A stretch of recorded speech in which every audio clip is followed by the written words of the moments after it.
Baik, kita akan lanjut lagi ya dengan metode scatter graph. Menggambarkannya seperti apa? Ini tadi dapat kiriman dari Mas Agung ya. Terima kasih Mas Agung. Ini jadi seperti ini ya. Kita membuat ya scatter graph-nya begini. Jadi dibuat di mendatar ini sumbu X ya, sumbu horizontalnya, yang vertikalnya ini adalah sumbu Y, ini adalah Y listriknya. Kemudian untuk data-data yang ada ya, kita tempatkan di sini ya. Yang pertama data bulan Januari. Jam kerja 34.000 dengan biaya listrik 640. Kita plotkan jadi 334.000 kan ya. Ini kan 30.000 di sini, 40.000 nih.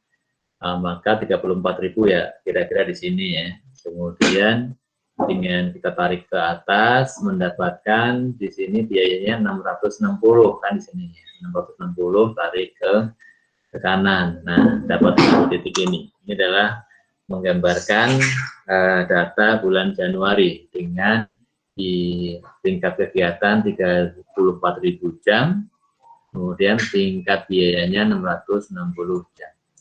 Kemudian yang Februari, jam kerja 30, biaya listrik 620. 30.000 ya, 30.000 di sini kita tarik ke atas ya. Kemudian 620.000 ya. Di sini kurang lebih tarik ke kanan ya. Nanti bertemu dengan yang kita tarik dari titik 30.000 ya.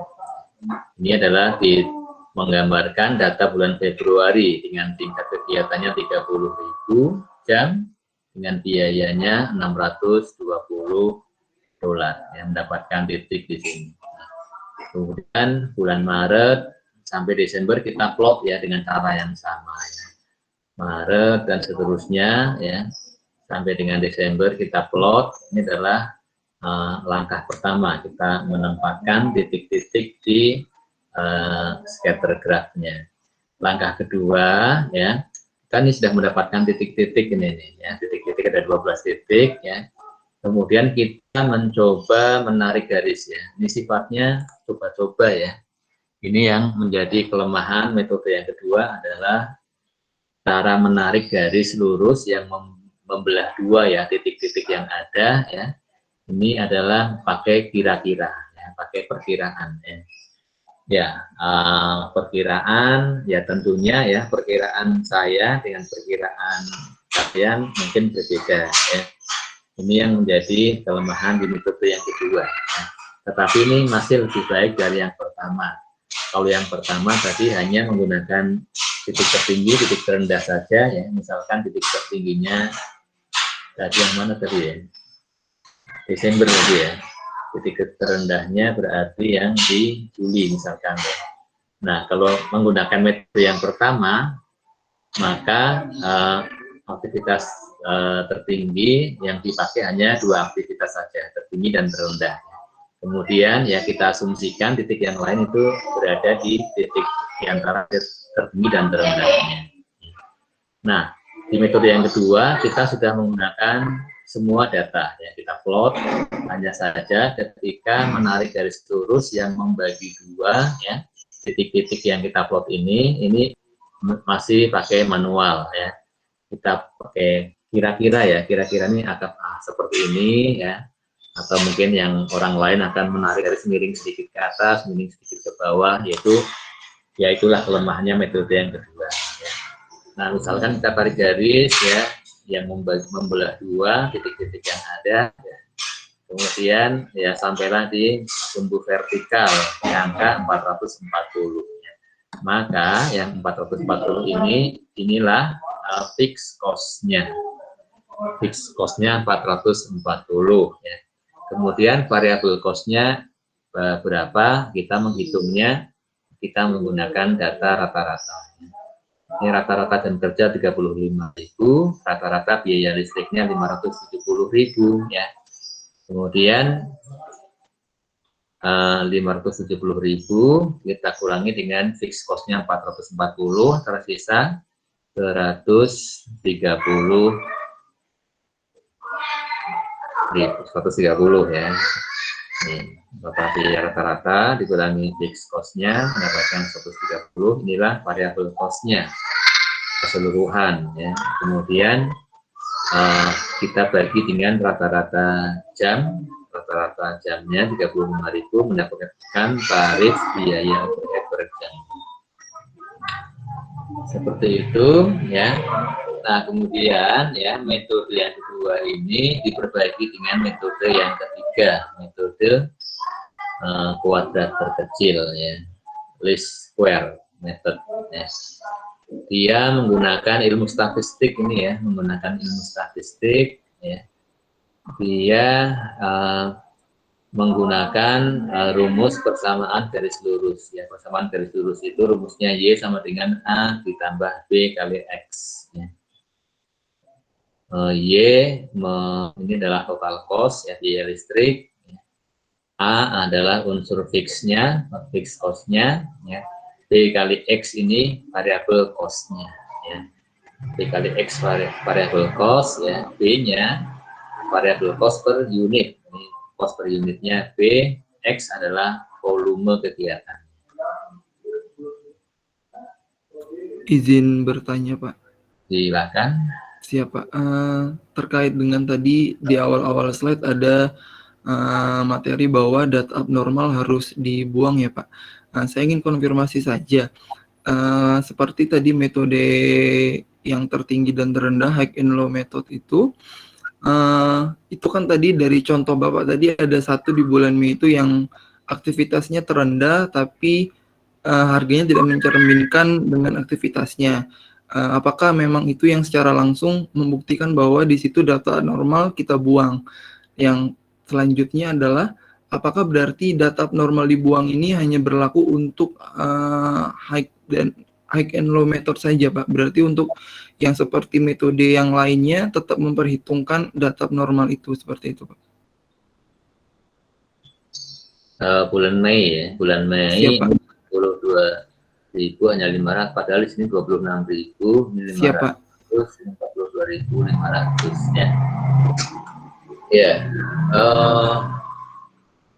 ini sih kalau secara ya kita melihatnya ini bisa dianggap abnormal ya sebenarnya ya, ini bisa dianggap abnormal ya, betul sekali ya, karena yang data sebelumnya kan 39.000, di sini 590 ya. Ini 42.000 malah hanya 500 ya, setara dengan yang 26.000 ya. Ini coba kita cek di scatternya ya, yang bulan Mei.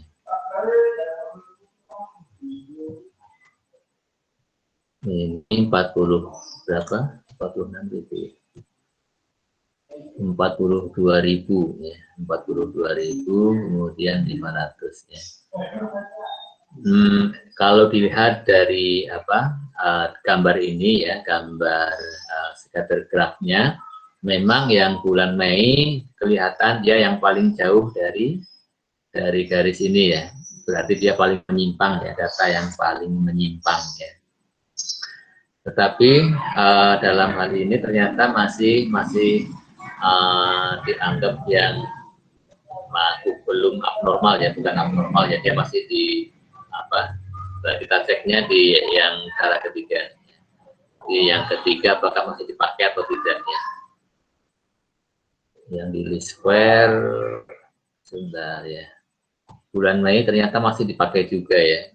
Artinya yang di bulan Mei dia masih masih dikategorikan sebagai sesuatu yang normal ya.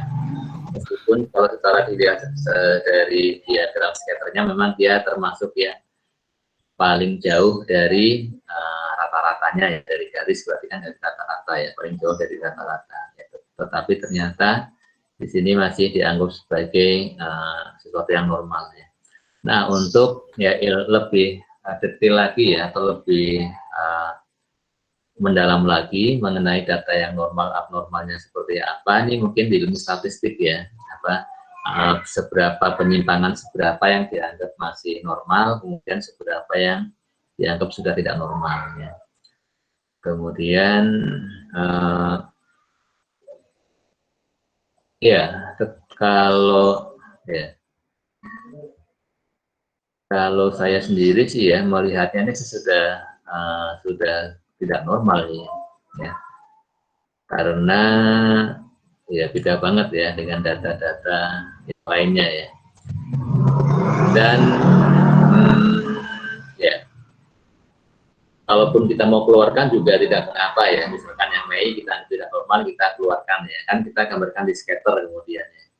Nah, kalau digambar kemudian ini kita anggap tidak normal, kemudian kita hilangkan ya. Ini juga bisa saja sih ya kita anggap tidak normal, karena memang kalau kita lihat dengan data-data yang bulan lainnya, dia agak jauh ya agak jauh dari kenormalannya lah ya kalau kita. Ya kalau saya sih, kalaupun dikeluarkan dianggap tidak normal ya memungkinkan ya. Meskipun kalau di buku Carter ini masih dianggap masih dipakai ya, dia masih dipakai di analisisnya ya. Nah nanti bagaimana perlakuannya ya, kalau katakanlah untuk praktisnya ya ketika ujian, apakah ini kita anggap normal atau tidak normal, maka mungkin kita mengikuti di narasi soal saja ya, misalkan disebut tidak ada kata-kata bahwa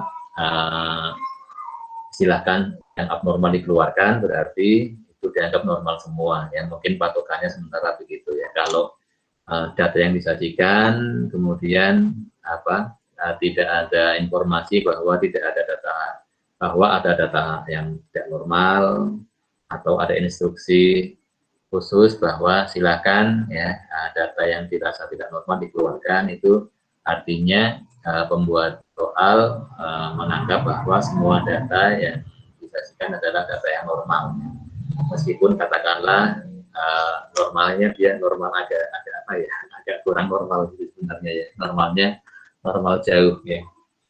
Mungkin secara praktisnya begitu ya kalau ya dalam mengerjakan soal ya. Tetapi kalau secara yang lebih sebenarnya lagi ya, saya juga belum mendalami sekali ya mengenai yang ukuran suatu data disebut tidak normal itu yang dia menyimpang berapa jauh dari keumumannya ya. Sementara begitu Mas ya. Siap Pak, berarti kalau nanti di soal ada state bahwa ada suatu data yang abnormal, itu di metode manapun kita harus menghilangkan itu ya Pak? Betul. Siap Pak, terima kasih Pak. Sama-sama.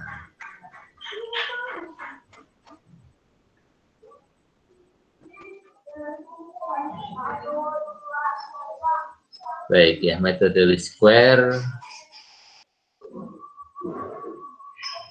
ya, ini menggunakan rumus persamaan garis lurus, kemudian langkah-langkahnya seperti ini ya. Kita membuat perhitungannya seperti ini ya. Kita buat kolom yang pertama ini kolom bulan, ini kolom biaya dilambangkan dengan YI ya. YI mestinya nggak ke bawah I-nya ini ya. Kemudian kita yang kolom kedua ya, di sini disebutkan kolom angka yang kolom perhitungan kedua ini YI ya, data Y per bulan ya, YI ini adalah bulannya ya. Data per bulannya dikurangi dengan Y bar. Y bar ini adalah Y rata-rata.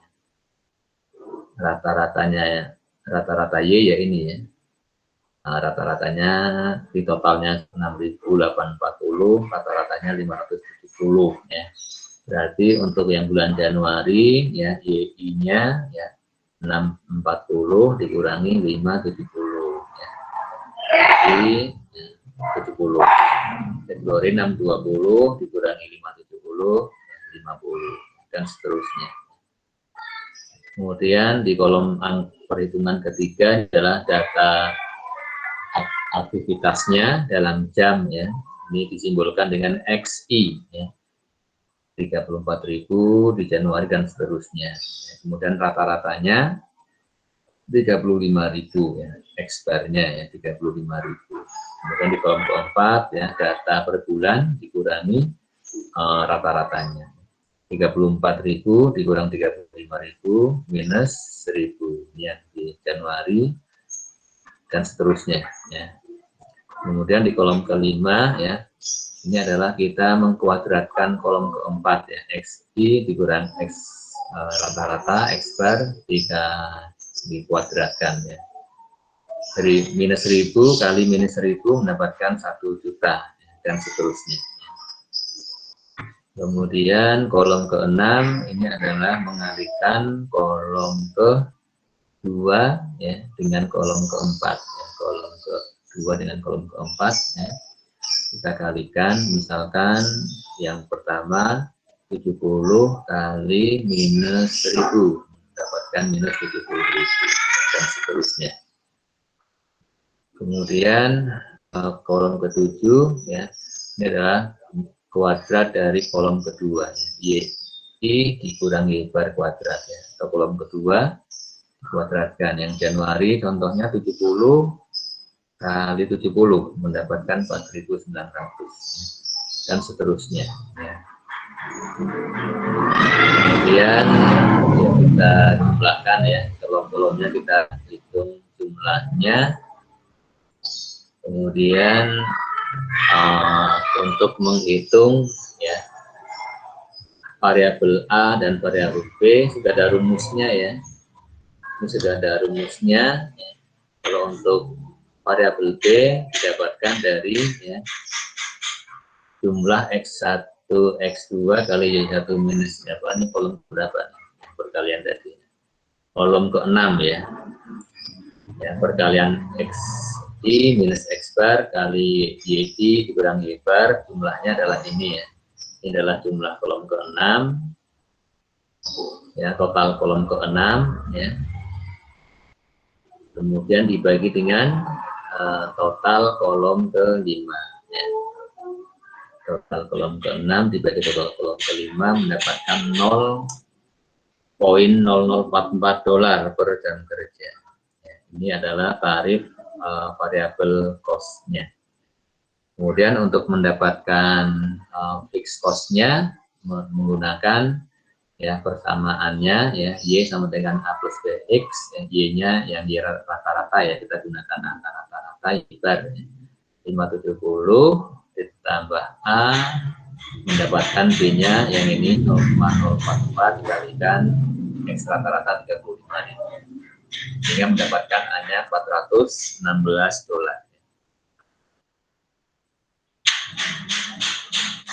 Sehingga kalau dinyatakan dalam persamaan garis lurus Y sama dengan 416 ditambah 0,0044X ya, ini persamaan garis lurusnya.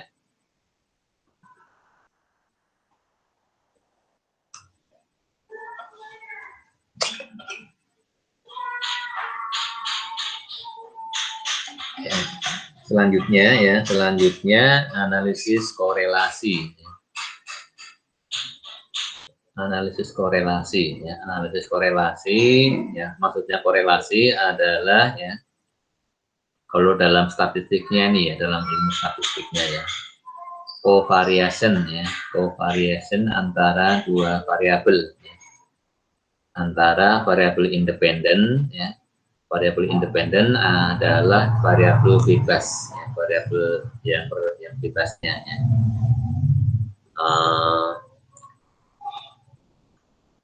Kemudian dengan variabel dependen itu variabel yang terikat.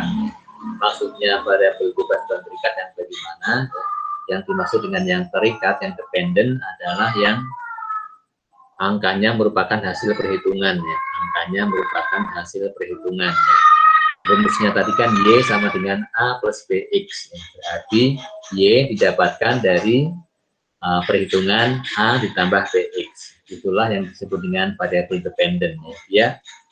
Dia terikat dengan tergantung apa? Tergantung nilai X. Ya. X-nya berapa, maka Y-nya mengikuti. Itulah yang disebut dengan variabel dependent, ya, variabel Y.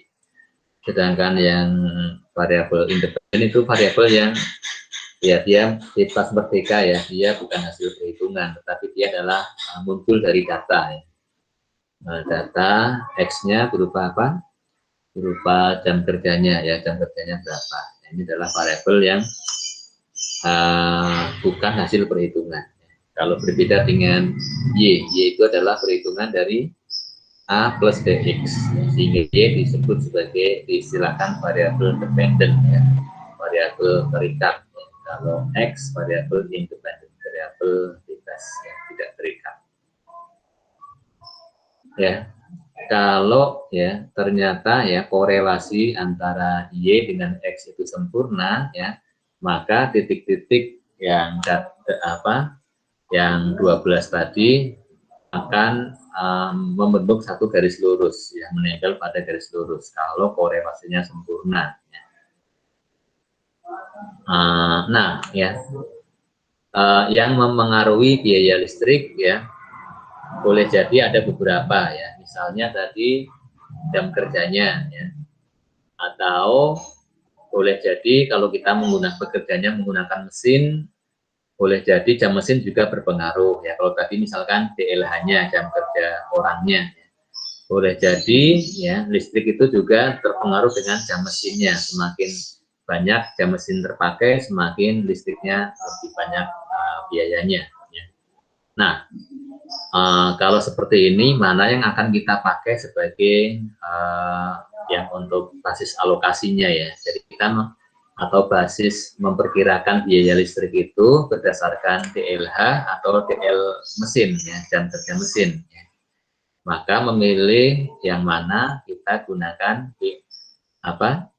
yang mana yang lebih tinggi korelasinya, ya. Apakah antara jam kerja DLH dengan biaya listrik, ya, dibandingkan dengan hubungan antara jam mesin dengan biaya listrik, ini lebih erat yang mana, ya, lebih erat yang mana, lebih tinggi yang mana hubungannya, ya.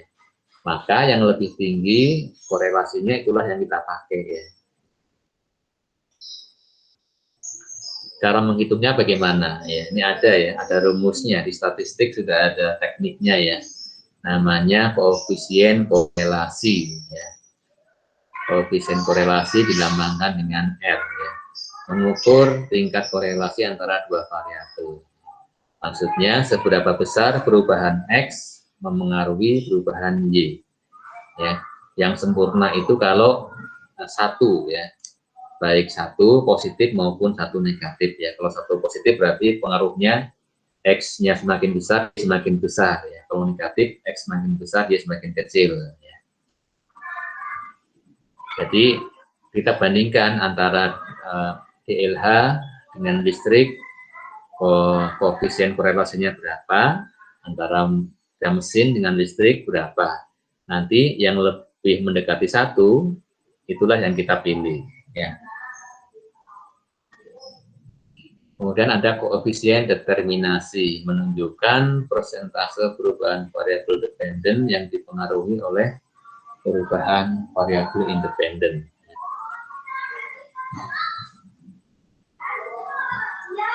Jadi menghitung R, ya. Ini mestinya R-nya R kecil, ya. R-nya R kecil mestinya yang ini, ya. Koefisien korelasinya. Ini juga sudah ada rumusnya, ya, yaitu total kolom 6, ya, yang tadi itu dibagi, ya, dengan akar dari total kolom 5 kali total kolom 7, ya. Total kolom 6 2.270.000 dibagi dengan ini akarnya, dibagi dengan akar ini, ya, 512 juta kali 40.800, ya, mendapatkan angka 0,49666. Ini adalah koefisien korelasinya, sedangkan koefisien determinasinya dikuadratkan, mendapatkan 0,24.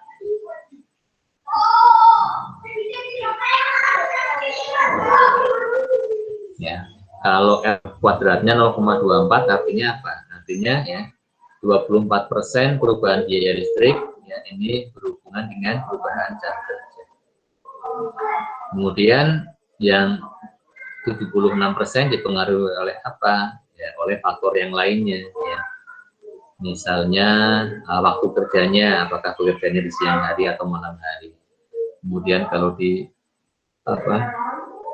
negara yang 4 musim ya dipengaruhi oleh musimnya, apakah musim panas atau musim dingin atau faktor-faktor yang lainnya lagi ya.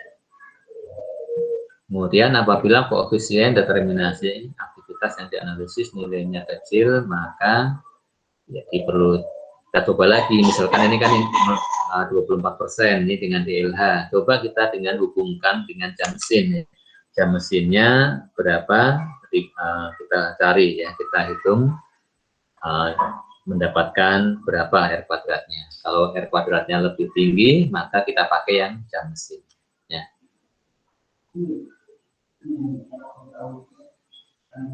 Kemudian ada ini masih ini ya, ilmu-ilmu statistik ini ya. Ini menghitung standar error of estimate ya. Dilambangkan dengan S aksen. Jadi tadi kita sudah mendapatkan persamaan regresinya Y sama dengan 416 ditambah 0,0044X. Nah, ini ya dapat digunakan untuk memprediksi ya biaya listrik ya. Misalkan kita tahun depan memperkirakan yang merencanakan tingkat jam kerjanya 40.000 jam ya. Atau katakanlah mau dinaikkan sampai 100.000 jam. Maka biaya listriknya berapa? Ya tinggal gunakan ini ya. 416 tambah 0,0044 kali 100.000 jam. Itulah estimasi ya, perkiraan biaya listrik pada tingkat aktivitas 100.000 jam ya. Nah, apakah nanti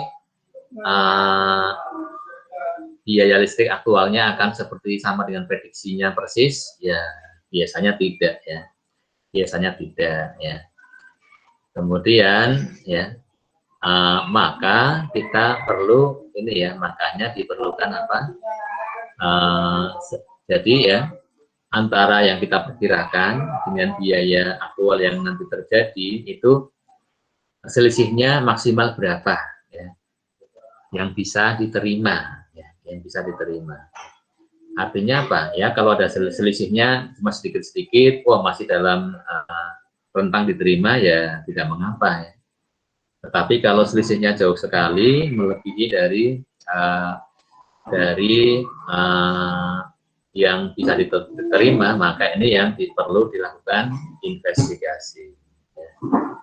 Maka sekarang kita akan menetapkan, jadi selisih berapa nih yang masih bisa diterima nih, namanya standar error of estimate. Jadi merupakan ya standar error of estimate merupakan ukuran ya seberapa jauh angka-angka biaya aktual ya menyimpang dari estimasi biaya.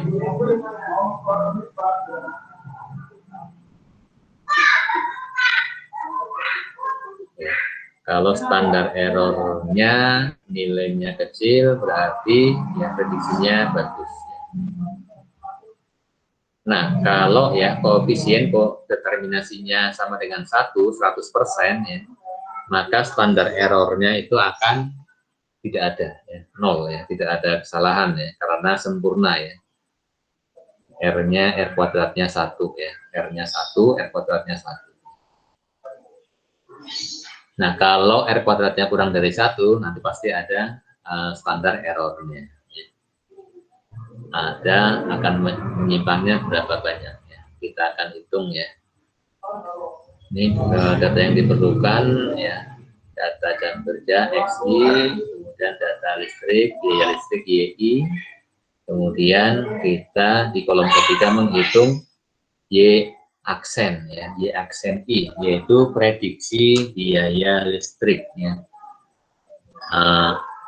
Jadi kalau di kolom ketiga kita menghitung ya prediksi biaya listriknya berapa ya apabila jam kerjanya 34.000, kemudian kita menggunakan rumus ya, persamaan yang sudah kita dapatkan ya. Rumusnya apa tadi? Berapanya ini ya. Ya, kita kan sudah mendapatkan ini ya, persamaan biaya listriknya adalah 416 tambah 0,0044 X.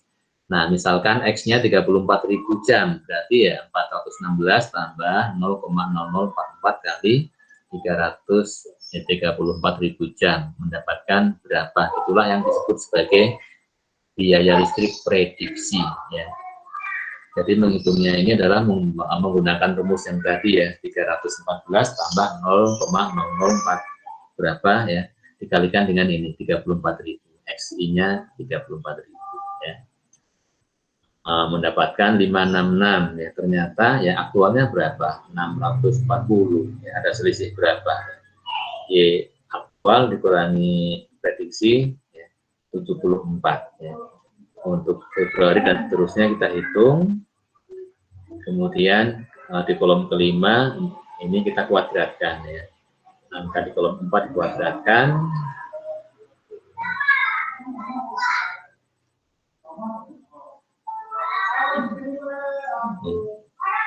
Selanjutnya ini ya. Jadi untuk prediksi biaya listrik itu dihitung dari rumus yang sudah kita dapatkan dari angka yang dihitung ya, X-nya berapa, variabelnya berapa ya. Kemudian ya standar error of estimate-nya menggunakan rumus, ini sudah ada rumusnya ya. Ini juga dari ilmu statistik ini adalah akar dari ya, akarnya harusnya panjang sampai sini ya, akar dari apa, jumlah YI min Y aksen I kuadrat ya dibagi N kurang 2. N adalah jumlah data. Kalau kita datanya 12 bulan, berarti N-nya 12. Ini adalah total kolom kelima ya. Sekian 30.068 dibagi 10. Kemudian akarkan, akarnya berapa? Mendapatkan 55,34. Ini adalah standar error of estimate-nya. Ini ya diasumsikan mengikuti distribusi normal. Kalau cuma sedikit mengikuti tabel T, ini ilmu statistik ya, saya kurang terlalu menguasai ya. Nah ini tabel distribusi T karena jumlahnya hanya sedikit ya, tadi kan datanya cuma 12 ya, dianggap sedikit, maka untuk apa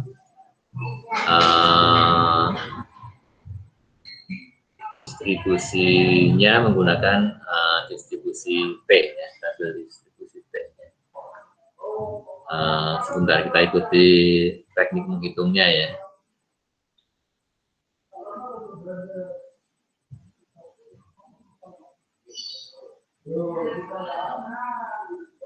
Jadi ini ada degree of freedom itu apa ya. Sebentar ya. Jadi untuk penyimpangan, penyimpangan biaya aktual ya, penyimpangan dari prediksinya ya, yang bisa ditolerir sebesar ya S aksen yang sudah dihitung tadi dikalikan dengan nilai tabel P-nya tadi, nilainya dengan nilai tabel distribusi T ya. Nilainya bagaimana menghitungnya? Nilai TP adalah nilai tabel T dengan tingkat keyakinan P%. Ya. Untuk degree of freedom yang tadi, ya, degree of freedom-nya adalah N dikurang 2. N jumlah data. Ya. Misalnya, kemudian ya degree of freedom itu N dikurang P ya, N dikurang P, N jumlah data, P itu adalah jumlah parameter yang tidak diketahui. Ya. Kalau persamaan linearnya Y sama dengan A plus BX, maka parameter yang tidak diketahui ya, yaitu A dan B-nya. A dan B. Sehingga degree of freedom-nya 12 kurang 2. Kemudian untuk jumlah sampel kecil hasilnya dikalikan dengan faktor koreksi. Ini masih dikalikan lagi dengan faktor koreksi ya. Ya, faktor koreksinya adalah ini ya. Akar dari bla bla bla bla ya. Sehingga biaya aktual yang masih bisa diterima kalau sampelnya kecil ya, tadi kan hanya 12 ya. Maka ya diperhatikan dulu ya, ikuti saja dulu ya. Dari nilai prediksi Y aksen I, ini adalah nilai prediksi di plus minus ya, dikoreksi ditambah kurang dengan ini ya, standar errornya ini, yaitu dari PP adalah nilai tabel distribusi T dengan tingkat keyakinan berapa persen, P-nya sekian persen, kemudian S aksen adalah hasil kita hitungan yang kita tadi, standar errornya berapa, dikalikan dengan ini faktor koreksi karena datanya hanya sedikit ya. 1 plus 1 dibagi N plus ini. Misalnya ya jam kerjanya 40.000. Maka prediksi biaya listriknya adalah ini kalau seandainya ya kita memperkirakan kalau bulan depan misalkan diperkirakan jam kerjanya 40.000, maka prediksi biaya listriknya berapa? Ya kita gunakan rumusnya. Prediksinya adalah Y aksen lambangnya. Y aksen I ya, adalah 416 ditambah dengan ini variabel per jamnya dikalikan jamnya 40.000, mendapatkan 592. Kemudian manajemen menginginkan tingkat keyakinan 95%. Tingkat keyakinannya 95% ya. Sehingga degree of freedom-nya 12 dan jumlah data hanya 12 bulan dikurangi 2, degree of freedom-nya berapa data yang tidak diketahui, A dan B yang mendapatkan degree of freedom 10 ya. Kemudian nilai distribusi T untuk 95% kita lihat ya, 95% ya, ini tingkat keyakinan 95% dengan degree of freedom 10, maka nilainya adalah 2,228. 2,228 ini ya, didapatkan dari tabel yang tadi 2,228. Sedangkan S aksennya ini juga sudah kita hitung yang sebelumnya 55,34 ya. Sehingga mendapatkan ya rentangnya yang bisa ditoleransi adalah kita gunakan rumusnya ya, Y aksen I ya. Nilai prediksinya ya, kalau tingkat kegiatan 40.000 jam, maka biaya listrik prediksinya 592 ya. Kemudian namanya prediksi, maka kita harus ada toleransi ya, toleransinya nambah berapa kurang berapa dari itu ya. Prediksinya adalah sesuai dengan manajemen menghendaki ya dengan tingkat keyakinan 95%, maka nilai distribusi T-nya ya 2,228 ya. 2,228 ya, ini salah tulisnya. 2,228 ya. Kemudian dikalikan dengan standar error of estimate-nya 55,34. Kemudian dikalikan dengan faktor penyesuaian karena sampelnya cuma sampel yang digunakan hanya sedikit ya, 1 tambah 1 per N, N-nya 12, jumlah data ditambah ini yang dari tabel yang awal ya, XI min X bar kuadrat dibagi akar ini.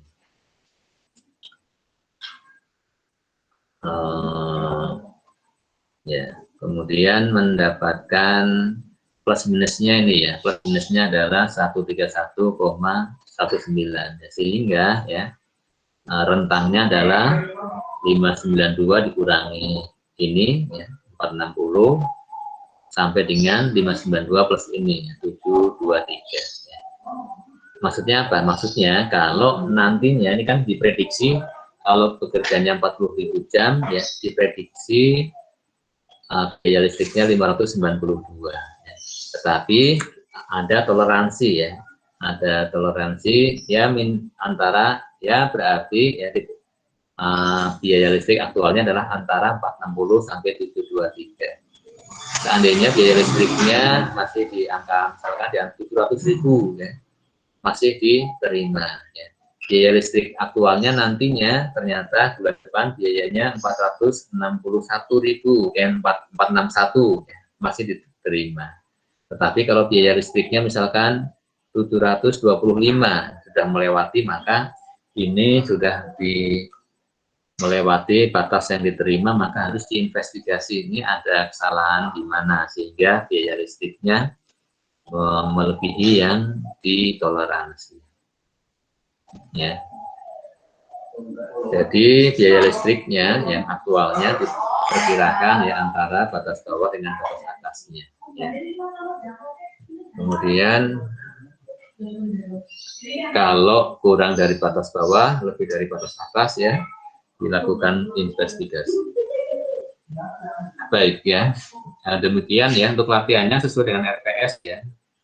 Nanti silakan dicek di RPS yang terbaru. Di RPS yang terbaru itu latihannya problemnya bukan ini ya, problemnya saya perbaiki sekalian. Tugasnya adalah sesuai dengan RPS yang baru. E3 exercise 31, kemudian 32,